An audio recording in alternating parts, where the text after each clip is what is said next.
Good morning students. इससे previous videos में आप इस मोशन चैप्टर में क्या क्या पढ़ चुके हैं। फर्स्ट वन इज डिस्टेंस और डिस्प्लेसमेंट, दोनों सेम होते हैं, बस डायरेक्शन का डिफरेंस होता है इन दोनों में। सेकेंड वन इज स्पीड और वेलोसिटी, ये दोनों भी सेम होते हैं, बस डायरेक्शन का डिफरेंस होता है। Next one is acceleration. आप इन सब फिजिकल क्वांटिटीज के बारे में अच्छे से स्टडी कर चुके हैं और आपको इन सब की जो भी एसेंशियल पॉइंट्स है, फॉर्मूलाज है, यूनिट्स है, डायमेंशंस है, वो सब आपको रिमेम्बर होंगी। अब नेक्स्ट जो लास्ट टॉपिक हम इस चैप्टर मोशन में स्टडी करने वाले हैं, that is equations of motion. वो कह रहे हैं कि जितने भी आपने मोशन में फिजिकल क्वांटिटी समझी हैं, इन सब की आपको कोई ना कोई रिलेशन और इक्वेशन, या सिंपल लैंग्वेज में आपको कहूँ तो आपको एक फॉर्मूला फाइंड आउट करना है। अब जैसे कि डिस्टेंस और डिस्प्लेसमेंट को यहाँ पर हम एक ही कैटेगरी में रख रहे हैं, हम इसे बोल रहे हैं पोजीशन, कि किस पोजीशन पे ऑब्जेक्ट है। डिस्टेंस और डिस्प्लेसमेंट में नहीं बोलेंगे, अब हम इसे क्या बोलेंगे, पोजीशन, और इसे किससे डिनोट कर रहे हैं हम, एस। नेक्स्ट स्पीड और वेलोसिटी को भी अभी हम एक ही कैटेगरी में राइट कर रहे हैं। डायरेक्शन का ही तो डिफरेंस होता है, बाकी सब सेम ही होता है, इसको हम बी से डिनोट करेंगे। एक्सेलरेशन को किससे डिनोट करते हैं आपको पता है, ए से। और आपने इन तीनों के फॉर्मूलाज में कहीं ना कहीं टाइम के बारे में भी पढ़ा हुआ है, तो यहाँ पर एक और सिंबल आपके पास आ गया टी। तो अभी तक इस चैप्टर में हम एस, बी, ए और टी के बारे में समझ चुके हैं, ये हमारा हो चुका है। अब हमें वो कह रहे हैं इन्हीं मोशन के जितने भी फिजिकल क्वांटिटीज है, इन सभी में आपको इक्वेशंस फाइंड आउट करनी है, रिलेशन फाइंड आउट करनी है, या फॉर्मूला, इन सभी सिंबल्स में। तो उसमें वो क्या कहता है कि ये जो एक्सीलरेशन है, इसे यूनिफॉर्म रखने की बात कहता है। यूनिफॉर्म मतलब इसे कांस्टेंट रखना है, इसे चेंज नहीं करना। तो बचा क्या आपके पास, S, V and T. S, V and T, तीन आपके पास फिजिकल क्वांटिटी बची, एक पोजीशन, एक वेलोसिटी और एक टाइम। अब इन तीनों के लिए आपको दो दो के पेयर्स में रिलेशंस या इक्वेशंस या फॉर्मूलाज फाइंड आउट करने हैं। तो तीन आपके पास फिजिकल क्वांटिटीज है, तो पेयर कितने बनेंगे, तीन बनेंगे। कैसे, देखिए, एक इन दोनों का पेयर बनेगा, एक इन दोनों का और एक इन दोनों का। तो अगर हम बात कर रहे हैं v और t, मतलब वेलोसिटी टाइम, तो उसे हम क्या बोलेंगे, वेलोसिटी टाइम इक्वेशन और वेलोसिटी टाइम रिलेशन, या उनके बीच का एक फॉर्मूला। मींस उसमें एक साइड v होना चाहिए और एक साइड क्या होना चाहिए, t होना चाहिए। तो हम उसे क्या कहेंगे, वेलोसिटी टाइम इक्वेशन आ गई हमारे पास, या वेलोसिटी टाइम रिलेशन आ गई। अब आप कहोगे कि हमने तो वेलोसिटी का फॉर्मूला समझा हुआ है और लर्न भी कर लिया है, डिस्प्लेसमेंट अपॉन टाइम, इसमें भी v है और t है, फिर हम एक फॉर्मूला कोई और क्यों निकाल रहे हैं। तो वो इसलिए क्योंकि ये s जो है, ये यहाँ पर क्या था, वेरिएबल था। वेरिएबल मतलब इसकी वैल्यू चेंज हो रही थी। अगर आप डिस्प्लेसमेंट चेंज करोगे तो वेलोसिटी चेंज होगी, डिस्प्लेसमेंट चेंज करोगे तो टाइम भी चेंज होगा, या टाइम चेंज करोगे तो डिस्प्लेसमेंट चेंज होगी, और वेलोसिटी चेंज करोगे तो डिस्प्लेसमेंट। ये हमने डिटेल में पहले पढ़ा होगा जहाँ तक मुझे उम्मीद है। मैं एक बार फिर भी एक एग्जांपल से आपको बताने की कोशिश करती हूँ। आप हाँसी से हिसार जा रहे हो सपोज, और आप हाँसी से हिसार जा रहे हो 80 किलोमीटर पर आवर की स्पीड से, और वहीं कोई दूसरी साइड कोई सेम हाँसी से हिसार ट्रैवल कर रहा है, बट वो ट्रैवल कर रहा है सपोज 120 की स्पीड से। तो कौन पहले पहुंच जाएगा, 120 की स्पीड से जो जा रहा है। मींस इसकी वेलोसिटी ज्यादा है, तो ये बहुत ही कम टाइम में उतना डिस्टेंस कवर कर लेगा, और ये 80 वाला, इसकी स्पीड कम है तो ये ज्यादा टाइम लेगा उतना डिस्टेंस कवर करने में। या फिर एक और एग्जांपल, रेस लगी हुई है, कोई तो 80 की स्पीड से भाग रहा है और कोई 120 की स्पीड से। और आपने कुछ टाइम बाद देखा 120 वाला थोड़ी आगे है और 80 की स्पीड से जो रन कर रहा था वो थोड़ी पीछे है। मींस 120 वाला जो है उसने ज्यादा डिस्टेंस कवर कर लिया उतने ही टाइम में। तो यहाँ पर क्या है, अगर आप किसी भी एक को चेंज करते हो, वेलोसिटी को चेंज करते हो, तो डिस्प्लेसमेंट चेंज हो जाएगी, डिस्प्लेसमेंट चेंज होगी तो टाइम। तो इसमें डिस्प्लेसमेंट की वजह से ये एक रिलेशन वेलोसिटी और टाइम की नहीं रही, सिर्फ इसमें कौन आ गया, डिस्प्लेसमेंट भी आ गया। तो इसके लिए हमें फिर से एक फॉर्मूला फाइंड आउट करना है जिसमें वेलोसिटी और टाइम हो, कोई और ऐसी फिजिकल क्वांटिटी ना हो जो वेरिएबल हो, यानी जो चेंज हो। कोई और आ सकता है, मान लो इसमें एक्सेलरेशन आ सकता है, क्यों, क्योंकि एक्सेलरेशन क्या है, यूनिफॉर्म, वो चेंज नहीं हो रहा। और भी कुछ ना कुछ आ सकता है, कोई नंबर आ सकता है 1 2 3, कोई भी 1/2 कुछ भी आ सकता है, बट ऐसा कुछ ना हो जो चेंज हो रहा हो या जो इन दोनों पे इफेक्ट डाले। ये बात आपको समझ में आई इक्वेशन की, वेलोसिटी टाइम इक्वेशन। और दूसरी कौन सी, या तो एसटी इक्वेशन हो सकती है, ST means position time relation.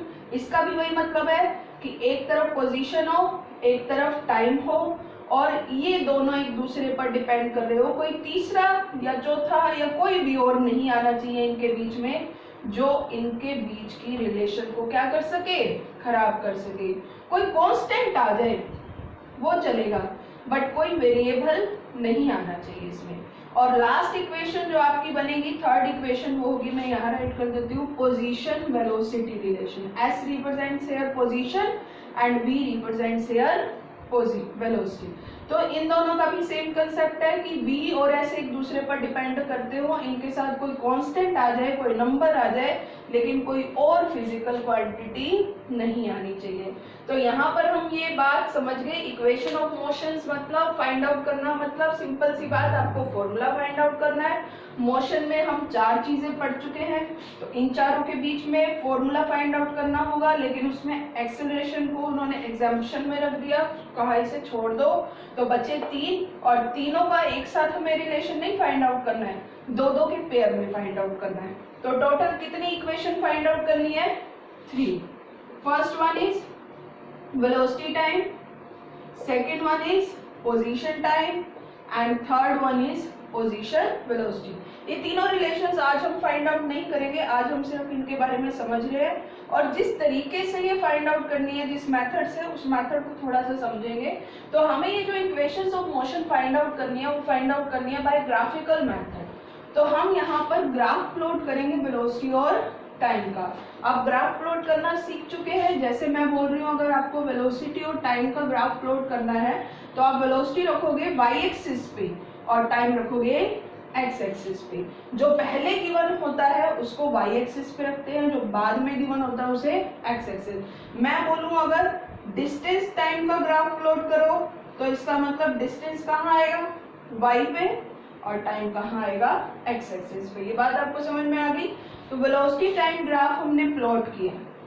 इससे पहले वाले जो ग्राफ है उसमें हम हमेशा जो ग्राफ है वो कहाँ से स्टार्ट कर देते थे, सपोज ये वेलोसिटी टाइम ही है तो ओरिजिन से स्टार्ट कर देते थे कि ओ से ये ग्राफ यूनिफॉर्म वेलोसिटी के साथ, यूनिफॉर्म एक्सीलरेशन के साथ जा रहा है। यूनिफॉर्म एक्सीलरेशन मतलब एक्सीलरेशन चेंज नहीं होगी, इतने टाइम के लिए इतनी वेलोसिटी, इतने टाइम के लिए इतनी वेलोसिटी। हर बार जब आप रेशो फाइंड आउट करोगे तो एक्सीलरेशन क्या आएगी, यूनिफॉर्म यानी कांस्टेंट। अब जितना मेरे पास स्पेस है, देखिए जैसे ये एक ग्राफ है, ये आपके पास वैल्यू है टाइम की 5, 10, 15, 20, यहाँ आपके पास स्पीड है 50, 100। आपने फर्स्ट केस के लिए जब एक्सीलरेशन फाइंड आउट की 50/5, क्योंकि वेलोसिटी है टाइम, एक्सीलरेशन क्या होता है, वेलोसिटी अपॉन टाइम। 50/5 कितना आंसर आ गया, 10। सेकेंड केसेस के लिए स्ट्रेट लाइन ग्राफ की बात कर रहे हैं हम, 100/10 कितना हो गया, 10। उसके बाद नेक्स्ट 150/15 कितना हो जाएगा, यह भी 10।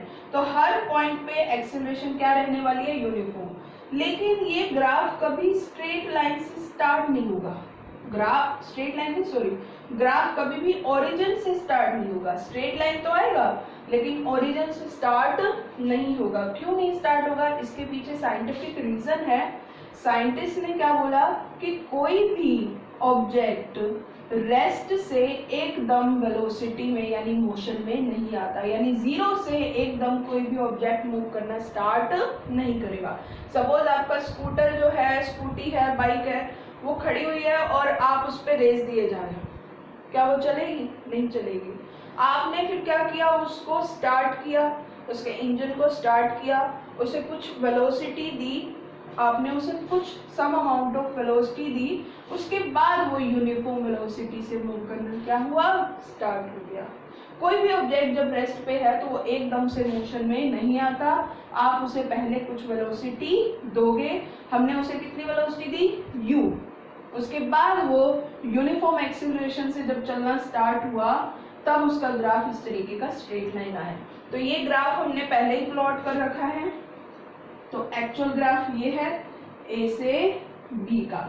ए पॉइंट पे कितनी वेलोसिटी है, u क्या है इसकी इनिशियल वेलोसिटी, और v क्या है इसकी फाइनल वेलोसिटी, जहां पर जाकर ये रुका वो उसकी फाइनल वेलोसिटी। मान लो 10 की स्पीड से उसने स्टार्ट किया और फिर जब एंड किया तब उसकी स्पीड 80 थी, तो u उसकी इनिशियल हो गई और v उसकी क्या हो गई, फाइनल। और हम इसे रिप्रेजेंट कर रहे हैं, ये o ओरिजिन है, ये a है, ये पॉइंट b। फिर b से c हमने एक परपेंडिकुलर लिया टाइम एक्सिस पे, b से e एक परपेंडिकुलर डाला, मतलब 90 डिग्री एंगल, कितने पे, कौन सी एक्सिस पे, वेलोसिटी वाली एक्सिस पे। और a से d भी एक परपेंडिकुलर डाला जो किसके पैरेलल है, AD, देखिए OC के। ये ग्राफ हमारा प्लॉट हो गया। उसके बाद इस ग्राफ की कुछ इंपॉर्टेंस है। फर्स्ट इंपॉर्टेंस तो ये है कि जो स्लोप है ग्राफ की, slope of the graph gives us acceleration, वो हमें किसके बारे में बताता है, एक्सेलरेशन। अगर आपने स्लोप के बारे में पढ़ा है, समझा है, याद है आपको, स्लोप का मतलब क्या होता है, वाई एक्सिस की वैल्यू को किससे डिवाइड कर देना, एक्स एक्सिस की वैल्यू से। वाई एक्सिस पे वैल्यू क्या है, वेलोसिटी, एक्स एक्सिस पे क्या है, टाइम। तो जब आपने वेलोसिटी अपॉन टाइम किया तो वो वेलोसिटी अपॉन टाइम तो किसके इक्वल होता है, देखिए एक्सेलरेशन के। तो स्लोप यहाँ पर आपको क्या देगा, एक्सेलरेशन। और सेकेंड इंपॉर्टेंस इस ग्राफ की क्या है कि जो एरिया अंडर द ग्राफ है, मेन ग्राफ आपका ए बी है, इसके अंडर का जो एरिया है वो आपका किसके इक्वल होगा, डिस्टेंस के या पोजीशन के, किसके इक्वल होगा, पोजीशन। क्योंकि एरिया फाइंड आउट करने के लिए ये आपका क्या है, ट्रेपीजियम। ट्रेपीजियम का फॉर्मूला क्या होता है, half into sum of parallel sides into height या distance between two parallel side. मतलब सीधी सी बात, आपको इस साइड को और इस साइड को क्या करना होगा, मल्टीप्लाई। या फिर आप इसे ट्रेपीजियम मत देखो, आप इसे एक रेक्टेंगल भी मान सकते हो। ये दो पार्ट से मिलकर बना है, एक ट्रायंगल और एक रेक्टेंगल। तो फॉर्मूला याद करें, अगर आपको ट्रेपीजियम का याद नहीं है तो ट्रायंगल का फॉर्मूला क्या होता है, half into base into height. मतलब इसमें भी आपको क्या करना है, इस साइड और इस साइड को मल्टीप्लाई। और रेक्टेंगल के लिए लेंथ इंटू ब्रेड, मतलब इस साइड और इस साइड को आपको क्या करना है, मल्टीप्लाई। तो जब आप y एक्सिस और x एक्सिस की वैल्यू को मल्टीप्लाई करेंगे, यानी वेलोसिटी इंटू टाइम करेंगे, तो वो किसके इक्वल होता है बच्चों, डिस्टेंस के इक्वल होता है।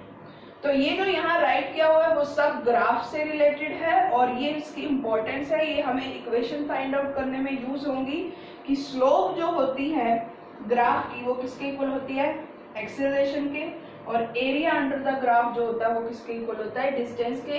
ये नेक्स्ट वीडियो में आपको याद होना चाहिए। एक बार हम फटाफट रीड कर लेते हैं जो हमने राइट किया हुआ है।